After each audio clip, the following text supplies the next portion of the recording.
Assalamualaikum warahmatullahi wabarakatuh. Senang sekali hari ini akhir pekan hari Sabtu, saya Hersbun Arif dari Forum News Network masih terus bisa menjumpai Anda semua. Apa kabar? Semoga Anda selalu dalam keadaan sehat walafiat. Saya akan mengajak Anda mengupdate lagi perkembangan terbaru dari tragedi tewasnya Brigadir Yosua. Karena kemarin kan polisi atau penyidik telah menetapkan Putri Chandrawati, istri mantan Kepala Divisi Propam Irjen Pol Verdi Sambo itu akhirnya ditetapkan sebagai tersangka. Ini dia sebagai tersangka pembunuhan berencana terhadap Brigadir Yosua Huta Barat. Ini betul-betul kalau Anda mengikuti kasus ini tidak bisa membayangkan ya bagaimana Putri Chandrawati ternyata terlibat dalam pembunuhan berencana dengan Yosua Huta Barat. Padahal kalau kita melihat atau kita mengamati atau mencermati bukti-bukti yang disodorkan oleh pengacaranya itu kan hubungan antara Yosua dengan Putri Chandrawati ini sangat dekat, bahkan sangat so sweet gitu kalau teman-teman teman saya Mbak Agi menyebutnya ya. Nah, Putri ini menyusul suaminya Verdi Sambo yang telah lebih dahulu ditetapkan sebagai tersangka. Pasal yang dikenakan penyidik kepada Putri pun sama dengan suaminya, yakni pasal 340 pembunuhan berencana, subsidiar pasal 338 pembunuhan, junto pasal 55 dan pasal 56, jadi penyertaan atau turut serta dalam peristiwa pidana. Netizen menyebut penetapan Putri Chandrawati sebagai tersangka ini menjadikan mereka berdua ini sebagai partner in crime, pasangan dalam kejahatan. Saya meyakini kelak pasangan Verdi Sambo dengan Putri Chandrawati ini akan menjadi semacam rujukan ketika orang membicarakan peristiwa serupa atau peristiwa yang serupa yang pernah terjadi gitu ya. Merujuk pada kasus-kasus legendaris seperti Bonnie Parker dan Clyde Barrow ini, atau lebih dikenal sebagai Bonnie and Clyde di Amerika Serikat ini. Sepasang kekasih yang melakukan sejumlah kejahatan kecil tapi sadis ini di Louisiana, Amerika Serikat. Kisahnya itu sudah difilmkan dan menginspirasi film-film serupa. Keputusan tim sus menetapkan Putri sebagai tersangka ini disambut, waduh, kalau saya lihat gegap gempita ini di media sosial. Media-media konvensional juga menjadikan berita yang sangat penting dan memasukkannya dalam kriteria sebagai breaking news. Berita yang sangat penting dan harus segera diketahui publik. Peristiwa ini bagaimanapun juga memang sudah lama dinanti-nantikan. Bahkan banyak pakar hukum itu yang menyatakan bahwa memang tidak ada alasan bagi penyidik untuk tidak menetapkan Putri sebagai tersangka. Publik tampaknya juga tidak mempersoalkan ketika yang mengumumkan peristiwa yang banyak ditunggu-tunggu itu adalah Irwasum atau ya Irwasum ini salah satu jabatan di sana ya, Inspektur Pengawasan Umum kalau tidak salah, yakni Komisaris Jenderal Polisi Agung Budi Marioto, bukan Kabar Eskrim Komjen Agus Adrianto atau bahkan Kapolri. Agung kan selama ini memimpin tim inspektorat khusus yang menangani masalah etik. Jadi pelanggaran-pelanggaran kode etik itu yang menangani adalah inspektorat khusus. Sementara masalah hukum pidananya itu ditangani oleh tim sus yang dibentuk oleh Kapolri. Benar bahwa dalam pengumuman kemarin itu ada Brigjen Andirian Jayadi, Direktur Tindak Pidana Umum Bareskrim yang menjadi ketua tim penyidik. Tapi tentu saja orang tetap bertanya-tanya mengapa kok tidak ada Kabar Eskrim misalnya. Tentang peran Putri dalam peristiwa terbunuhnya Yosua ini sesungguhnya sudah lama terendus publik. Bahkan ketika Divisi Humas Mabes Polri untuk pertama kalinya mengumumkan adanya tembak-menembak di rumah dinas Kepala Divisi Propam Verdi Sambo di kawasan Duren 3 Jakarta, ini tanggal 11 ya, 3 hari setelah peristiwa itu publik juga sudah mulai curiga. Versi awal menyebutkan tembak-menembak itu antara Baradae yang kemudian belakangan kita ketahui nama lengkapnya adalah Barada Richard Eliezer Pudihang gitu, dengan Brigadir Yosua Huta Barat itu terjadi karena Yosua mau melakukan pelecehan seksual terhadap Putri Chandrawati. Selain tembak-menembak, narasi pelecehan seksual ini juga banyak dipertanyakan oleh publik. Ahli psikologi forensik misalnya ahli psikologi forensik Rija Indragiri misalnya sejak awal itu dia mengaku sampai dia terbengong-bengong dengan narasi itu. ada seorang ajudan dengan pangkat brigadir kemudian melakukan pelecehan seksual terhadap seorang istri kepala divisi Propam. Ini polisinya polisi, itu polisi yang paling ditakuti bahkan oleh mereka yang pangkatnya sama. Bahkan belakangan kalau kita tahu khusus Pak Sambo ini kata Pak Mahfud MD, Menko Polhukam itu dia juga ditakuti oleh orang yang jabatannya lebih tinggi, oleh bintang 3. Nah, jadi bagaimana mungkin ada seorang ajudan itu berani melakukan pelecehan seksual terhadap istri Ferdi Sambo dan itu konyolnya dilakukan di rumah dinas Ferdi Sambo pula. Biasanya ini kalau kata Rija Indragiri, pelecehan seksual ini erat kaitannya dengan relasi kuasa, yaitu antara ini dia lebih superior lah pelaku pelecehan ini, dan ini pasti juga tidak dilakukan di rumah si orang yang mau dilecehkan gitu. Jadi biasanya dilakukan di tempat-tempat yang dia merasa menguasai keadaannya. Jadi peristiwa ini memang sangat janggal. Ada something wrong, atau kalau kita minjem istilahnya dari Sri Mulat dulu, ini sebuah hil yang mustahil. Kejanggalan berikutnya adalah Putri itu bersama dengan Barada Richard kemudian meminta perlindungan kepada lembaga perlindungan saksi dan korban. Mengapa dia meminta perlindungan? Sebagai apa? Sebagai saksi atau korban? Kalau dia menjadi korban atau bahkan dia saksi sekalipun, apa yang perlu dia takuti? Pertama, pelakunya Yosua sudah meninggal dunia. Jadi ancaman dari siapa yang dia takuti? Ini yang maksud saya dia ini adalah Putri. Yang kedua, Putri ini kan seorang istri seorang jenderal yang sangat berkuasa. Kalau toh misalnya katakanlah ada ancaman dari keluarga atau teman-teman Yosua dari Korbrimob, apa mungkin mereka berani mengancam Putri istri dari Ferdi Sambo?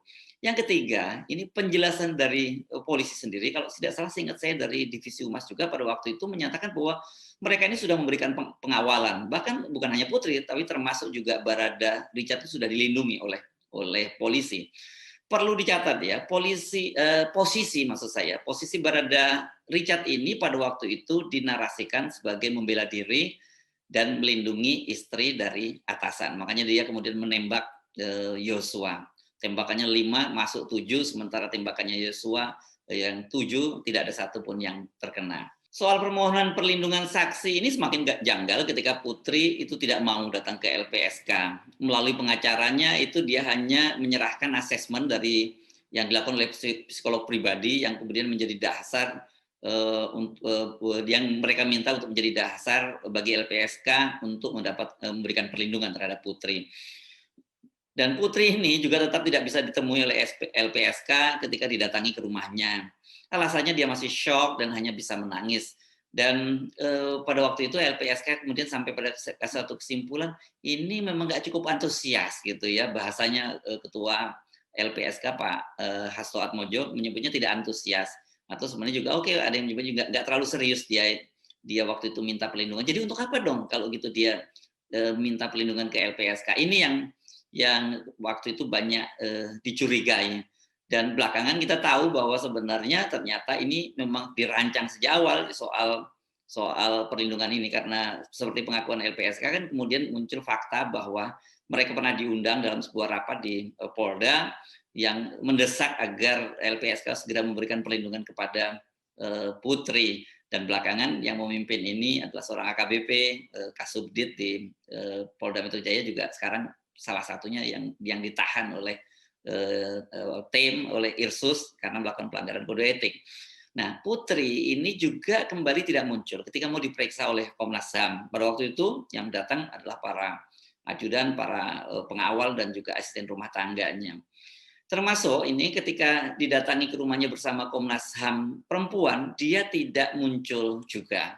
Anehnya sehari setelah Ferdi Sambo ditahan, atau bahasa polisi pada waktu itu ditempatkan di tempat khusus di Makobrimob karena pelanggaran etik ya, belum jadi tersangka pada waktu itu, tiba-tiba saja Putri Sambo muncul bersama seorang anak perempuannya ditemani para pengacaranya ke Makobrimob.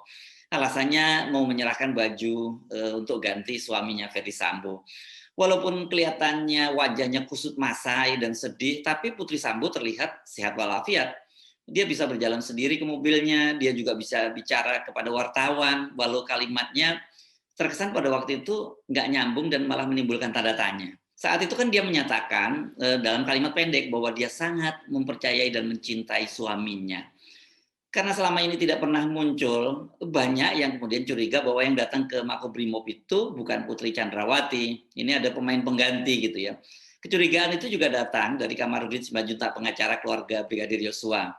Kamarudin curiga bahwa yang datang itu bukan Chandrawati, tapi salah satu pengacara wanitanya yang menyaru menjadi putri. Dan pada waktu itu dia menduga bahwa ini kelihatannya perempuan Batak karena dilihat rahangnya kok kok apa ya kok tegas gitu, beda dengan tampilan dari Putri Chandrawati apa yang banyak bermunculan di media-media sosial maupun foto-foto keluarga, ya memang berbeda gitu. Bukan hanya LPSK dan Komnas HAM yang tidak bisa menemui Putri, tim sus pada waktu itu juga tidak pernah menjelaskan bahwa mereka sudah memeriksa Putri. Belakangan ternyata baru kita ketahui lihat pengumuman itu bahwa mereka sudah pernah memeriksa Putri bahkan sebelum Verdi Sambo ditetapkan sebagai tersangka. Semua kejanggalan-kejanggalan Putri dan pilihannya menghilang dari publik itu menimbulkan sejumlah tanda tanya. Apalagi teman-teman bukti yang disampaikan secara mencicil ini oleh Kamarudin, ya pengacara keluarga ini, makin meyakinkan publik tidak pernah terjadi pelecehan. Fakta utamanya itu adalah hubungan Yosua yang sangat dekat bahkan cenderung intim dan sangat manis dengan Putri Chandrawati. Ucapan-ucapan Putri ketika Yosua merayakan ulang tahun, komunikasi Putri dengan Reza ketika adiknya merayakan ulang tahun, terus kemudian adik Yosua yang hubungan antara komunikasi antara Putri dengan adik Yosua, si Reza ini yang terkesan sangat informal bahkan sangat personal, itu juga membuat publik makin yakin bahwa ada sesuatu ya yang hubungan antara Yosua dengan Putri. Jadi tidak mungkinlah dengan kondisi semacam itu kemudian Yosua berniat melecehkan. Publik itu malah menduga sesungguhnya ada hubungan personal yang intim antara Yosua dengan Putri. Dugaan itu belakangan itu makin diperkuat ya dengan pengakuan dari Baradae, Barada Richard maupun Kuat Ma'ruf. Keduanya sudah dijadikan tersangka bahwa pemicu kemarahan Sambo yang kemudian disebutnya sebagai menyinggung marwah dan harkat martabat keluarganya itu karena peristiwa yang terjadi di rumah singgah di Magelang. Di tempat itu, di Magelang, Kuat Ma'ruf memergoki Yosua dan Putri dalam posisi yang intim. Ini pertama pada tanggal 3 Juli itu mereka berdua duduk di sofa di ruang tengah. Yang kedua itu tanggal 7 Juli yang ini jauh lebih serius karena Putri dan Yosua katanya berduaan di kamar. Dan ini yang membuat Kuat Ma'ruf marah dan bertengkar hebat dengan Yosua. Dan karena pertengkaran itulah kemudian Putri pada waktu itu menelpon Ricky Rizal melalui teleponnya Baradae.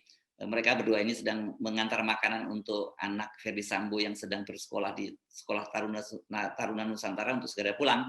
Dan kemudian ketika pulang, Ricky Rizal ini memutuskan untuk menyita senjata dari Yosua. Pada waktu itu ada dua senjata laras pendek dan senjata laras panjang. Kecurigaan publik ini mendapat pembenaran ketika akhirnya tim penyidik, yakni Brigjen Andi Rian Jayadi, mengumumkan bahwa tim sus sudah menghentikan kasus yang dilaporkan oleh Putri Chandrawati, adanya pelecehan seksual dan kemudian percobaan pembunuhan terhadap Barada Richard.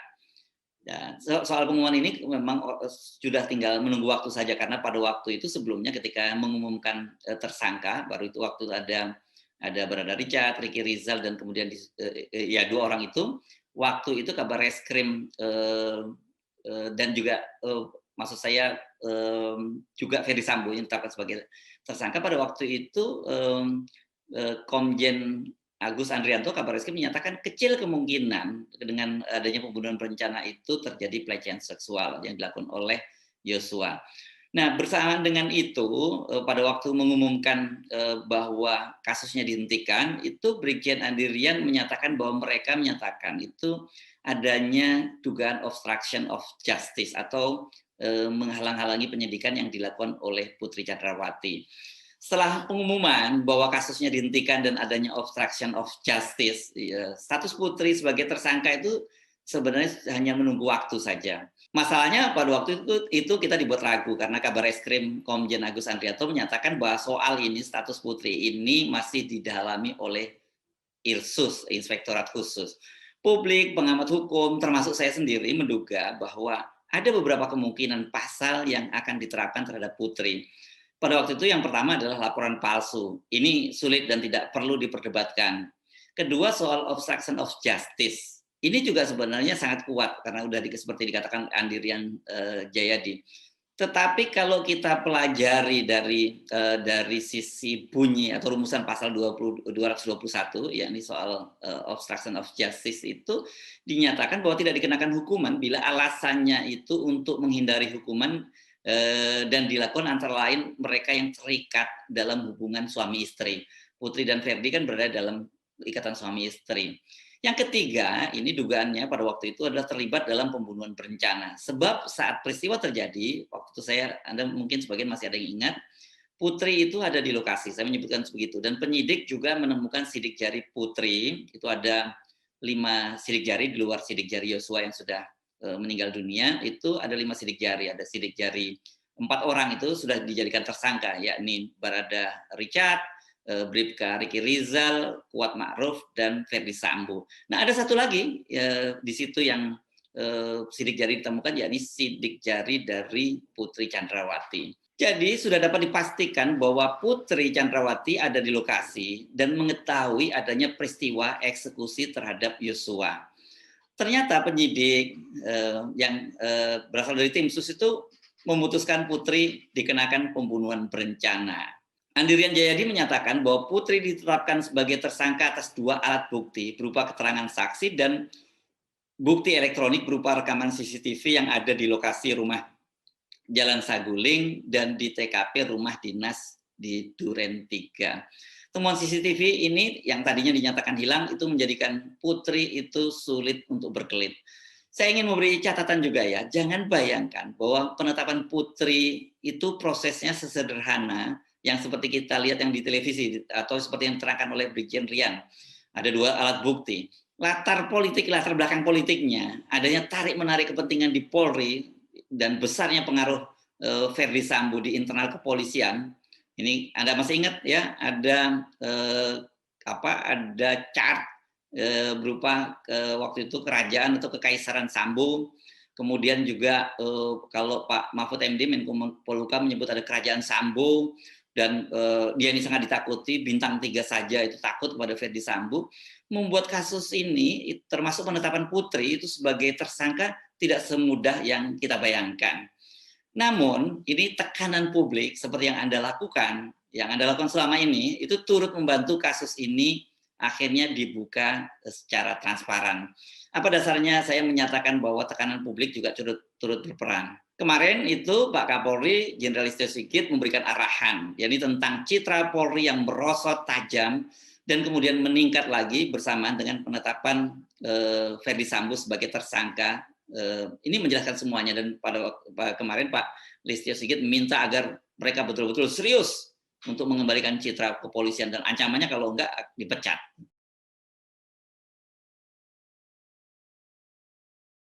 Terkait dengan masalah kepercayaan masyarakat terhadap institusi Polri. Hal ini yang tentunya menjadi catatan penting dan saya minta untuk betul-betul bisa ditindaklanjuti. Pasca terjadinya peristiwa Duren 3, angka kita langsung anjlok di angka 28. Dan kemarin pada saat penetapan FS sebagai tersangka, angkanya naik menjadi 78. Dan ini adalah pertaruhan institusi Polri, sehingga harapan kita angka 78 itu minimal sama atau naik. Sesuai dengan arahan Bapak Presiden, bahwa kita tidak akan ada yang ditutup-tutupi, semua kita buka sesuai fakta, ungkap kebenaran apa adanya. Jadi itu yang menjadi pegangan 3. Terima kasih tim sus yang telah bekerja dan saya harapkan untuk tim sus betul-betul bisa bekerja maksimal sehingga nanti kita bisa tentukan berapa orang yang masuk kelompok pidana utama terkait dengan pembunuhan, mana yang obstrak dan mana yang melanggar kode etik, dan semua itu nanti akan kita ungkap ke publik. Kita libatkan juga kelompok eksternal, masyarakat juga ikut mengawasi, teman-teman di Kompolnas juga ikut mengawasi, termasuk juga rekan mitra kita yang ada di DPR yang juga ikut mengawasi, dan ini semua menjadi pertaruhan kita. Saya harapkan untuk rekan-rekan semua mengikuti apa yang menjadi keluhan masyarakat di wilayahnya. Beberapa hal yang menjadi catatan, yang namanya perjudian apapun bentuknya, apakah itu darat, apakah itu online, semuanya harus ditindak. Jadi saya ulangi, yang namanya perjudian, apakah itu judi darat, judi online dan segala macam bentuknya, harus ditindak. Saya tidak akan memberikan toleransi. Kalau masih ada yang kedapatan, pejabatnya saya copot.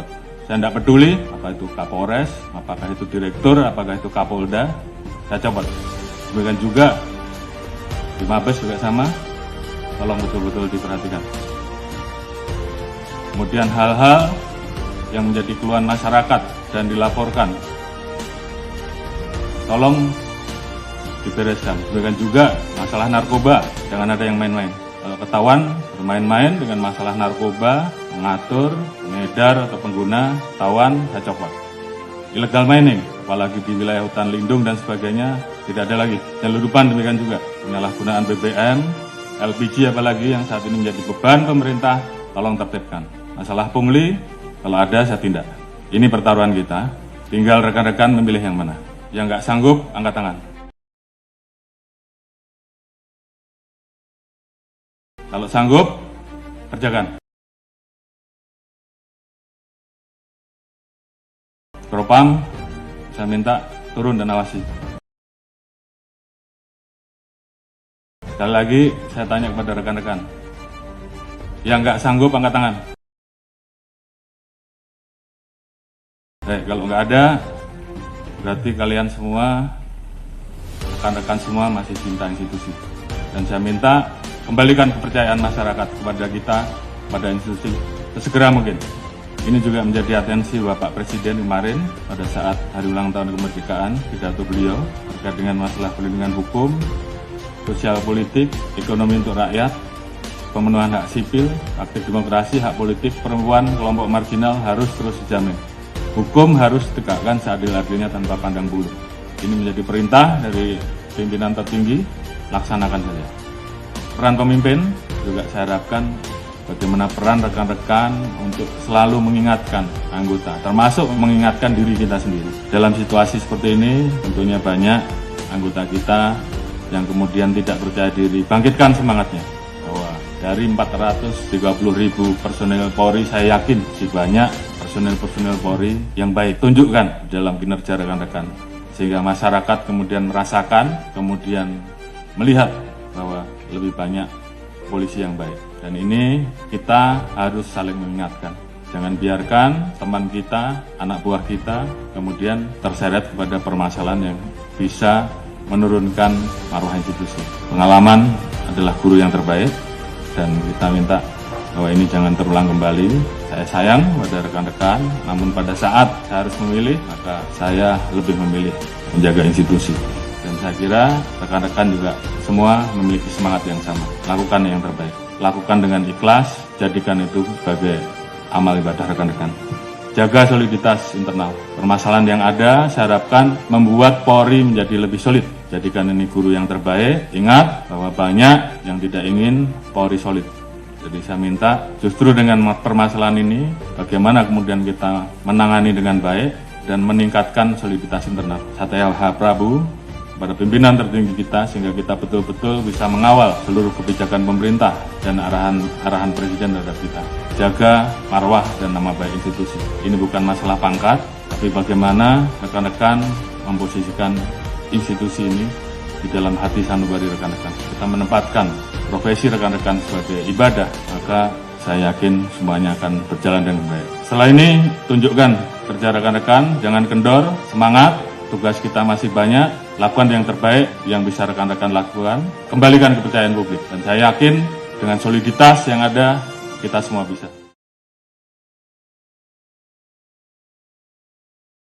Jadi kira-kira skemanya atau chartnya, saya meniru chart ini kemarin kan yang tadi saya sebut, jadi spider analytic gitu, yang chart yang dibuat Kaisar Sambo itu, namanya saya baru belakangan diberitahu bahwa namanya itu spider analytic Kekaisaran Sambo yang beredar di medsos itu. Kita bisa membayangkan publik gini, skemanya mungkin tidak se-complicated itu, tapi skemanya lebih sederhana. Jadi publik menekan pemerintah dan menekan lembaga kepolisian, kemudian presiden juga banyak ditekan, dan kemudian presiden melihat tekanan publik yang begitu gencar, Presiden bersama para menterinya, dalam hal ini seperti Pak Mahfud MD yang sangat aktif, kemudian ada Menseskap Pramono Anung yang menyatakan citra polisi sedang babak belur dan lainnya, kemudian menekan Kapolri. Dan dari dalam kemudian Kapolri menekan bawahannya. Tapi juga jangan lupa, Pak Kapolri itu juga ditekan oleh sejumlah bawahannya, para bintang-bintang 3 yang secara senioritas di di Akademi Kepolisian lebih senior dari Pak Listio Sigit. Jadi saling tekan dari yang tadi berputar dari cat sederhana tadi itu membuat kasus ini menjadi transparan dan kemudian harus dibongkar.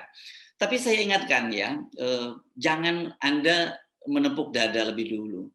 Bila tidak ada konflik internal ini, atau mungkin lebih enak kita sebut sebagai kesadaran internal di kepolisian, kasus ini saya kira tidak mungkin terbuka seperti sekarang ini. Ini prosesnya saja sudah cukup lama ya. Anda ingat kan dari tanggal 8 peristiwanya diumumkan baru tanggal 3, tanggal 11 gitu, ada selisih 3 hari, dan kemudian beberapa hari sampai cukup lama baru Ferdi Sambo ditetapkan sebagai tersangka, dan sekarang ini kalau kemarin itu berarti tanggal berapa ya? Kemarin itu tanggal 18.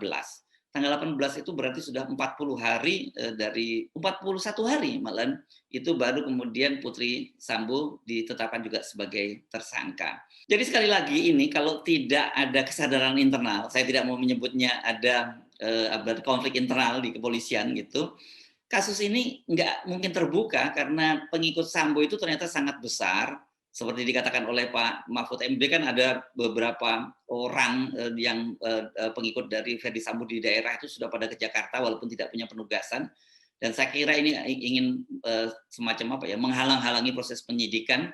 Jadi kalau semua lembaga waktu itu orang-orang di kepolisian itu sepakat mereka dalam situasi yang disebut oleh Pak Mahfud MD sebagai code of silence gitu ya, atau kalau saya lebih senang menggunakan mereka hidup dalam tradisi mafia Italia, yakni menjunjung tinggi sumpah omerta, yakni kewajiban tutup mulut dan menuntut kesetiaan penuh dengan ancaman hukuman mati. Saya kira kalau itu yang terjadi, tidak ada kalangan internal yang juga berperan, sekuat apapun kita menekan, kasus ini tidak akan terbuka. Jadi saya kira kalau kasus ini kemudian terbuka, ini banyak peran dari berbagai kalangan. Tadi ada tekanan dari publik yang saya bergembira karena belakangan ini kita melihat dalam kasus dengan Yosua ini tidak terjadi polarisasi seperti yang biasa terjadi, ada polarisasi cebong dan kampret, tidak ada. Orang semua bersikap imparsial, kemudian juga ada orang seperti Pak Mahfud MD yang mengorbankan reputasinya dengan memberi clue lah, bukan membocorkan peristiwa itu, dan kemudian juga adanya tekanan dari Presiden Jokowi, kemudian yang paling penting juga adanya kesadaran di kalangan internal kepolisian untuk kasus dibuka, semuanya sekarang menjadi terbuka. Jadi saya ucapkan selamat kepada Anda semua, selamat kepada juga lembaga kepolisian, selamat kepada pemerintahan yang kali ini saya kira lebih mendengar harapan publik. Memang harusnya pemerintah seperti itu, lebih mendengar harapan publik. Saya Hersbun Arif dari Forum News Network. Sampai jumpa lagi. Wassalamualaikum warahmatullahi wabarakatuh.